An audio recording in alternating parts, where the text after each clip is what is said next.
Welcome to Lesson 98 of Saxon Math Course 2. This lesson deals with scale and scale factor. We're going to use a scale to write a proportion to find a measurement on either a model of an object or the actual object itself.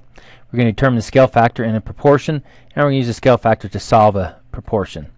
So our vocabulary we're going to go over in this lesson is going to be scale and scale factor. Scale is the size, and scale factor is the 1 to 2, 1 to 5, the change in the scale.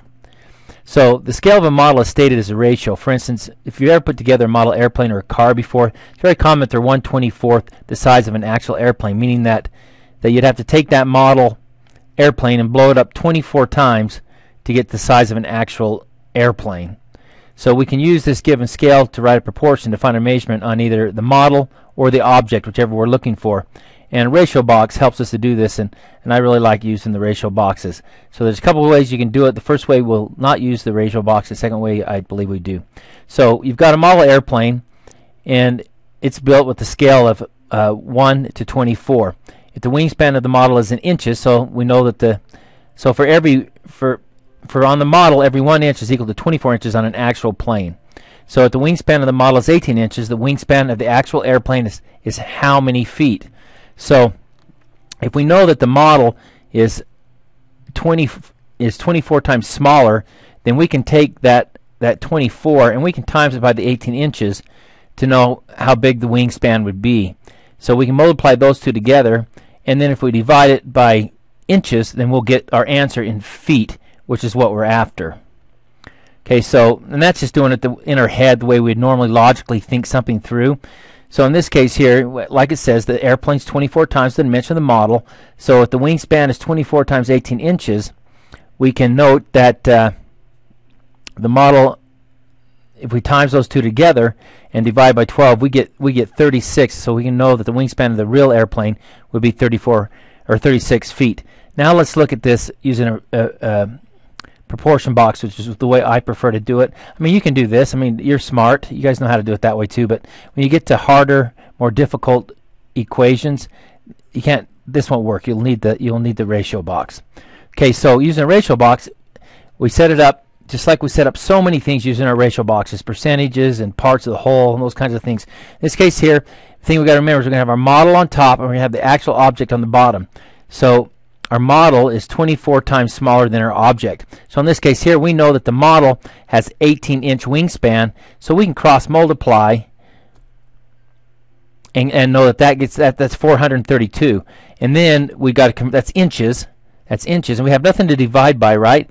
So that's inches, but we want our answer wanted in feet. So we got to use the unit multiplier down here just to convert it to feet by dividing 432 inches by 12. And that gives us our 36 feet. So that should look very familiar to you. This is combining two things that you already know. So let's try one together. Sophia is molding a model of a car from clay. The scale of the model is 1/36. So let's go ahead and go down here. I've kind of given you some clues down here. And remember what goes over here on the left? Do you remember what's right? What goes at the top here on the left? This is going to be the model. Right? And what's go below that? You remember? The object. Okay, so the real thing, right? Not the model. Okay, so it's 1/36, right? Okay, so if the height of a car is 4 feet 6 inches, so is the car the model or the object? That's the object. So we know it's going to go in this box right here. So what should the height of the model be?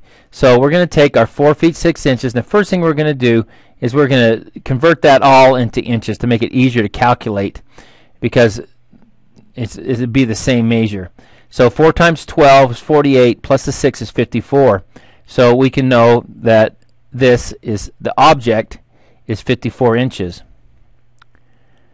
All right, and then we can just cross multiply and divide to get our answer for the model. Okay, and when we do that, right, we get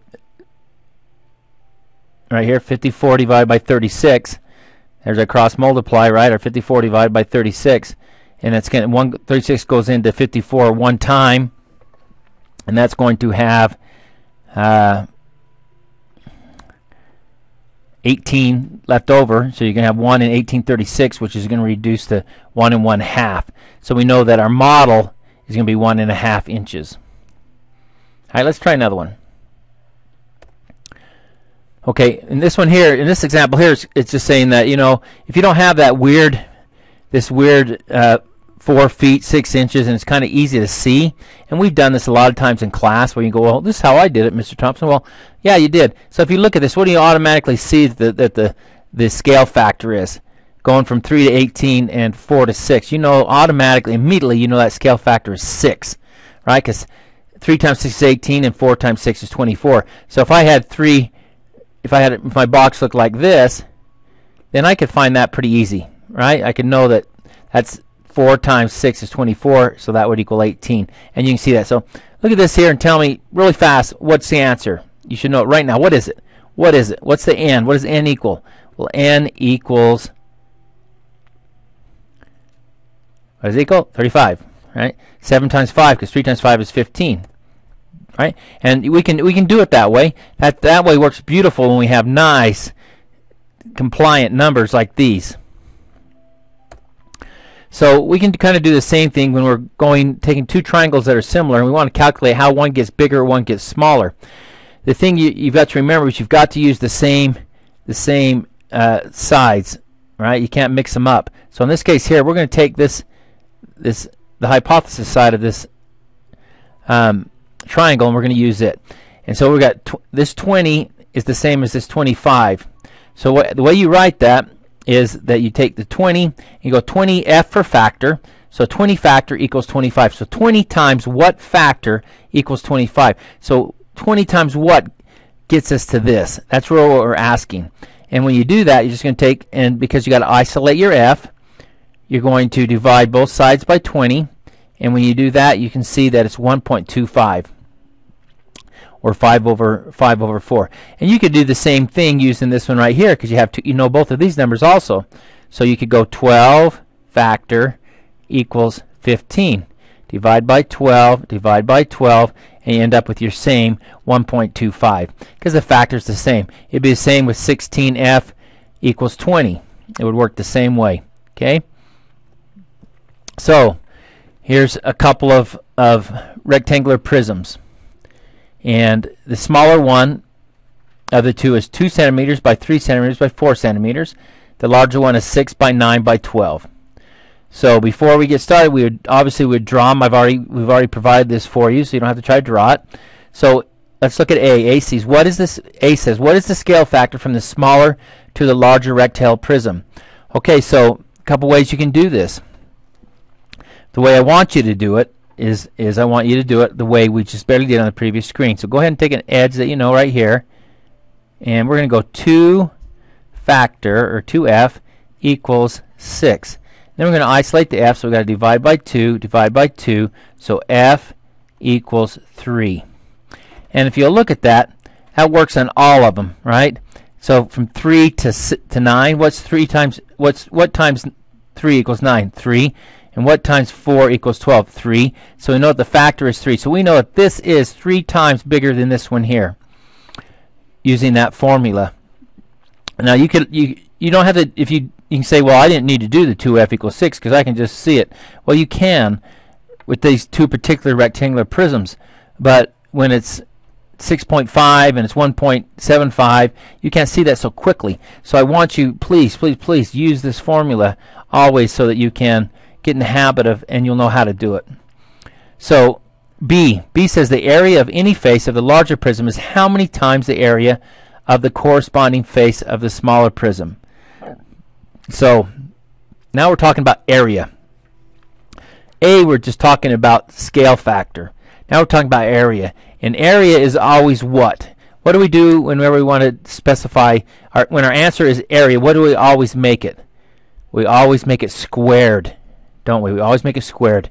So B, if we know the factor is 3, if we square it, then we should get our answer to B, which is 9 times. And C says the volume of the larger solid is how many times the volume of the smaller. Well, whenever we cube something, what do we do to our answer? When we cube something, what do we do to our answer? Yeah, we cube it, right? We put a 3 up here, right? That's what we do when we're doing volume.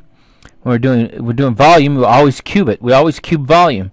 So 3 times 3 times is 27. So answer to C is 27. Let me show you that in a little more technical terms. So here, B, it just says that since the scale factor from the small to the larger is 3, the area of any face of the larger figure should be 3 squared, which equals 9. And that's exactly what we did. So, and you could have done it manually. You could have went 2 times 3 is 6, and 6 times 9 is 54, and know that it takes 6 times 9 to get to 54 to know that it's 9 times.